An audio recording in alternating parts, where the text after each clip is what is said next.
Hey guys, and welcome into your Raw review. Got around to doing it this week as well, which is pretty good. Remember, you can have me on PS4. My name will be in the link. It will be in the description box down below. It's azzda, azzda. If you want to add me on PS4, play some games. I play Call of Duty quite a lot, and FIFA 15. They're my games which I play. But anyway, this is the Raw review. To start off with the Authority, like I say, same old shits. It's the truth. The Authority come out. They talk about Randy Orton, which is just Seth Rollins, and then you get the Authority. You get freaking Big Show, Kane, JJ Security, whatever they're called. They say sorry to Rollins and that because of Randy Orton attacking him last week, and then Randy Orton comes out. Well, he ends up coming out, but first you get Rollins saying he accepts the challenge for WrestleMania. Then Orton comes out. And then accepts the challenge from Seth Rollins, which he proposed, which was he would only accept the fight at WrestleMania if he had a one-on-one with Orton later on, which would be the main event, which obviously wasn't one-on-one if you watched it. But, you know, couldn't this be done in a backstage segment? Because later on in the show, throughout the show actually, you get these backstage segments with Seth Rollins and the Authority, members of the Authority saying they give up on him. Yeah, it was to fool Orton, but I mean, was this really needed? All this time for this start in part of the show, was it even needed? To me, it just seemed like a waste of time. You know, they could have set into high gear or something. You know, I don't know. Put more time into the Roman Reigns and Lesnar match, which, by the way, is going to main event WrestleMania. Orton versus Seth Rollins, yes, it's going to be good, but it's not going to main event WrestleMania. And last week and this week again, they put all their emphasis into that feud. Put some emphasis into the feud with Roman Reigns and Lesnar. I understand that next week they're going to have a face-off. Lesnar and Reigns are going to have a face-off. So hopefully it should be more impactful on their feud. Hopefully it focuses more on their feud next week. But the thing is, though, when it comes to last show, to WrestleMania or to a pay-per-view, you've got to build everyone around up. So I don't understand.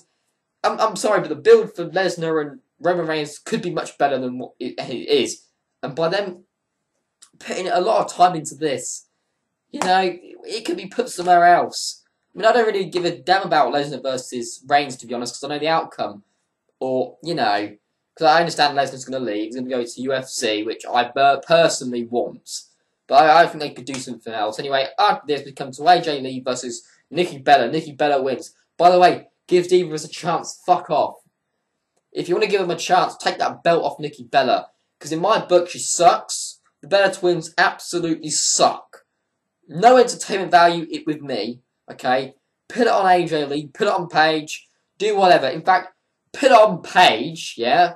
And bring Charlotte up to the main roster and have them battle it out. Imagine WrestleMania, instead of this tag team shitty give Divas a chance tag team match, which they're not giving them a chance. Well, they're giving them a chance, but a very crappy chance in my book. I mean, if you ask me, give Divas a chance to load of BS because they should take that title off if they want Divas to have a chance, because they suck. But let me tell you this, guys. What would you rather see? This shitty tag team match, we all know what's going to be terrible. We all know what's going to happen, okay? We all know what's going to happen. It's going to be shit. Or Paige versus Charlotte one-on-one for the Divas title. A significant feud. You know, two new faces, really. It would be both their WrestleMania debuts, but they're not going to go that route. To me, it makes no logic at all. After this, we come to Miz versus Ryback. Ryback ultimately squashes him. Sandow helps him up. And then the Miz Skull Crushes finales him. Why can't they just have a one-on-one match at WrestleMania? No, they're going to go with a Battle Royale, Andre the Giant Battle Royale instead. I don't understand why they can have a one-on-one. I really don't understand it. Because, you know, the feud's been going on for a while now. You know, their relationship's been built up and, you know, they've crumbled it there, showed us tease after tease, and the payoff, their WrestleMania moment will be at the will be the Andre the Giant Battle Memorial. I mean, I just, oh my god, just have a one-on-one match. Anyway, we come to bullshit time, which we all know what this is going to be. John Cena contract signing with Rusev. Now, I want to point this out. Why the fuck have a contract signing if the match is already made? Why not do this contract signing and then make it official and actually, you know, put them on the website, show the, it's Cena versus Rusev at WrestleMania, show that after the contract signing. Why show all that and then have a contract signing when it's already been made official? Anyway, another thing I want to point out, right, is these fans. Fucking fans, alright? The same fans who be chanting Cena sucks with the fans chanting USA. I mean, that makes no sense. It makes no sense. What the fuck would you say Cena sucks for, right? And saying, yeah, he sucks, don't like him. But then you'll be chanting USA for Cena. You fucking dumb.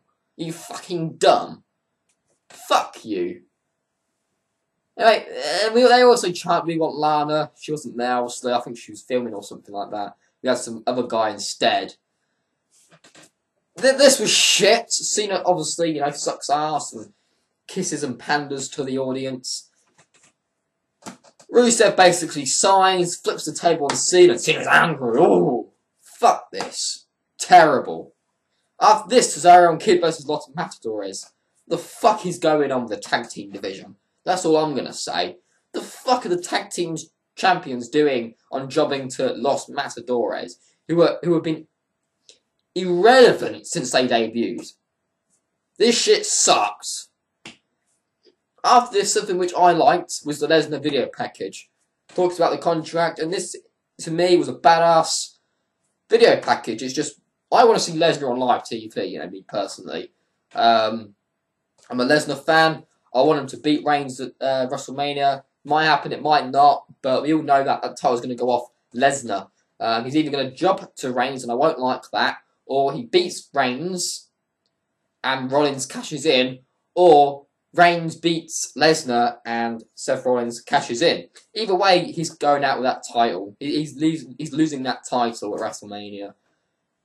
After this, show beats up Rowan. What the fuck is this? What the fuck was this all about? After this, we get an induction. Larry Zbyszko, inducted to the Hall of Fame. Congratulations to him. Well deserved in my book. After this, some Battle Royale starts. What the fuck was going on here? Mark Henry ends up being the last. And you have Axel coming out, gets eliminated.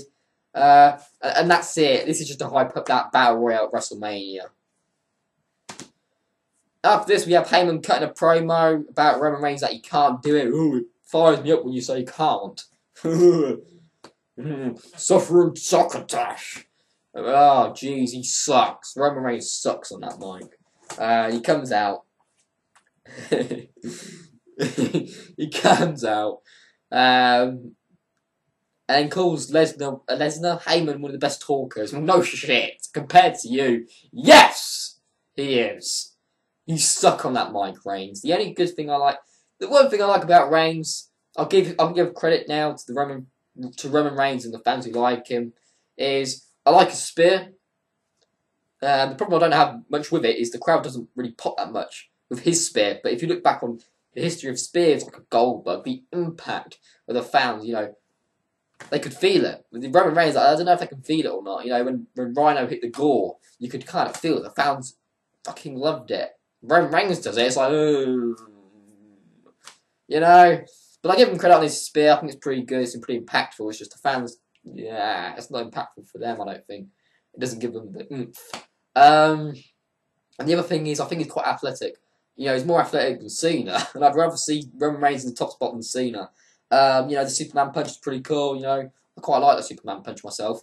You know, the moves he does have in his moveset are athletic moves. You know, they're quite athletic. But he has a limited moveset and he sucks on the mic. I'm not personally a fan. I give him credit on the things he does well, but I'm not much of a fan of his, to be honest. And especially when, I mean, if you're going to put one of my, you know, a favourite of mine up against someone I don't really like, obviously I'm going to root for the guy who I like, Lesnar. over Reigns in my book. It comes out, says Heyman's one of the best talkers anyway, no shit. And that pretty much ends the segment. He says he's going to beat Lesnar. Then we have a face-off next week, so I'm looking forward to that. But this segment sucked in my book. Heyman was the only good thing about it. And I got some entertainment value out of Reigns saying that Heyman's one of the best talkers. Well, no shit compared to you. After this, we have some 6-man tag action. We just show the contestants in the ladder match for the RC title at WrestleMania. R-Truth basically has a title. What only happens anyway is R-Truth has a title behind his back. It's like tied. Stardust takes it. Dean Ambrose then goes off on one. The title ends up in the ring with Ziggler and Bryan, and they start beating each other. I mean, this match was on fucking SmackDown. Barrett basically bullhammers everybody and gets the title. Whatever in my book, some decent, action, but I'm not much of a fan of how they're going about with this. They should have probably just done this for 1 week with stealing the title. Yeah, I mean, does it add prestige to the title? My book, no. Some cases you can say it is because, it's in a prominent spot and it's, it's actually being featured, which I like. Now, not everyone wants it. I get that, but it just doesn't do it for me. It just doesn't do it for me. I mean, would you see a Macho Man doing this? A Mr. Perfect doing this? A Bret the Hitman Hart doing this? Nah, I just wouldn't. And I don't know, it's something different, I guess, but it just doesn't do it for me. Might be doing it for you, you might like it and that. I like that it's been in a better spot, I like that, and it's showing some importance, but I don't know. After this break, us a promo, still no Undertaker. I mean, one of the things I was gonna say about this was actually I was gonna say it, but I found out about the face-to-face with Lesnar and Roman Reigns. And I was going to complain about how, okay, have one match at WrestleMania where the other opponent doesn't show up, and then when they do show up at WrestleMania, it makes that WrestleMania moment still special.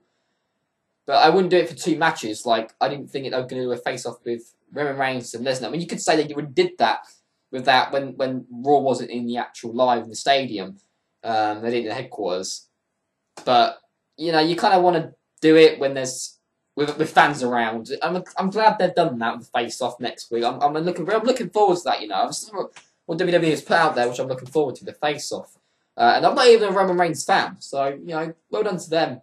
Still no Undertaker. I understand what they're doing. They're trying to make that WrestleMania moment feel special. They're giving that to Bray Wyatt, so I'm not complaining in my book. I'm not complaining about there being no Undertaker, surprisingly or not. I mean, I'd like to see him, no question about it. But, hey, him not being on Raw, to me, I feel it's going to make that WrestleMania moment feel special.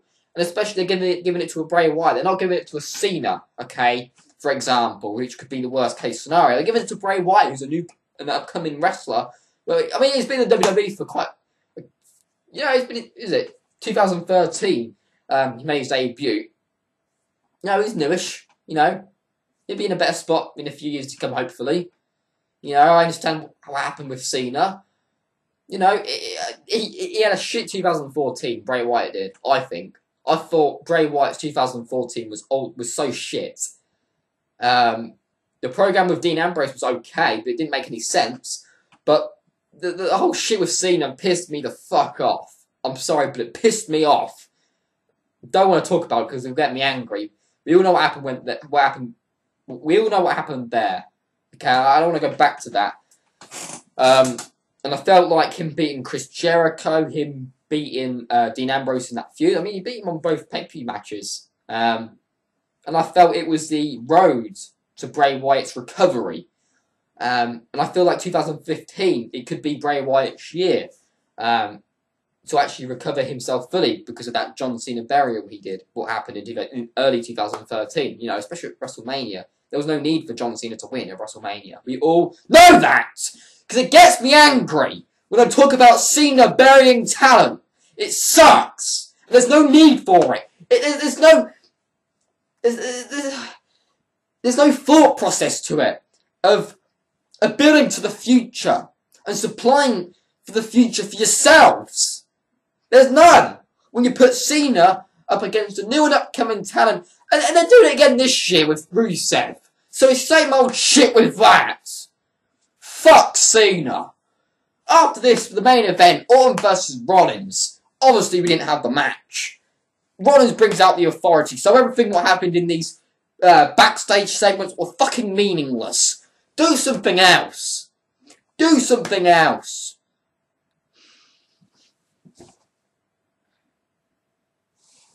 Showcase the fucking main event, maybe. Because it didn't do it for me. It didn't do it for me. I understand what they were doing with it, with the Ortons, you know, trying to fool Orton. But really, with what happened afterwards, who the fuck gives a shit? Especially when the fans are chanting, "We want Sting." So ultimately, and I'm not taking this away from this. I thought this was pretty good. The last bit of the show was decent in my book. I liked it. I enjoyed it. It ended on a high note. But the build up to it, what the fuck? What the fuck? Was there any need? Was there any need? Brings out the authority, so they all make up, trying to fool him. What the fuck? He grabs a chair.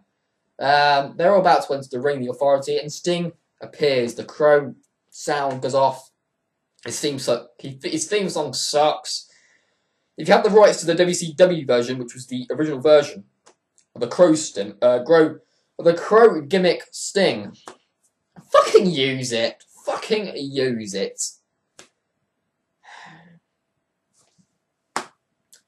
Yeah, it just makes no sense. But he appears in the ring and they beat up on the authority, and I thought it ended on a high note. Overall, this show, better than last week. I'll give it that. Better than last week. The problems I have is the main event scene. You know, Roman Reigns and Lesnar, what are they doing to build it up? Yes, they showed us a video package, which I enjoyed, by the way. But, you know, I want to see more appearances from Lesnar, especially on the road to WrestleMania. We're going to see him next week, and I'm looking forward to that. But WWE, man, I'd say sort your act together. Next week is your go-home show to WrestleMania. And after that show, WrestleMania will be here. But this show is better than last week. So I think I gave it a 3 out of 10 last week. So I'll give it a 4 out of 10. I'll be on my Bret Hart shit. But 4 out of 10 for this week. I like the ending to it. The build up to it, not really a fan, but it wasn't a bad show. It wasn't just under bad, just under not bad, just under not bad. So a little bad. That's the rating I'll give it. 4 out of 10. Until next time, guys. Hopefully next week. And I'm hopefully trying to bring out a WrestleMania preview and predictions maybe for you. I haven't done videos for a while, have I? Last week was the first video in 3 months, I believe. I had a bit of a break, and whatnot. So, anyway, till next time, guys. See ya.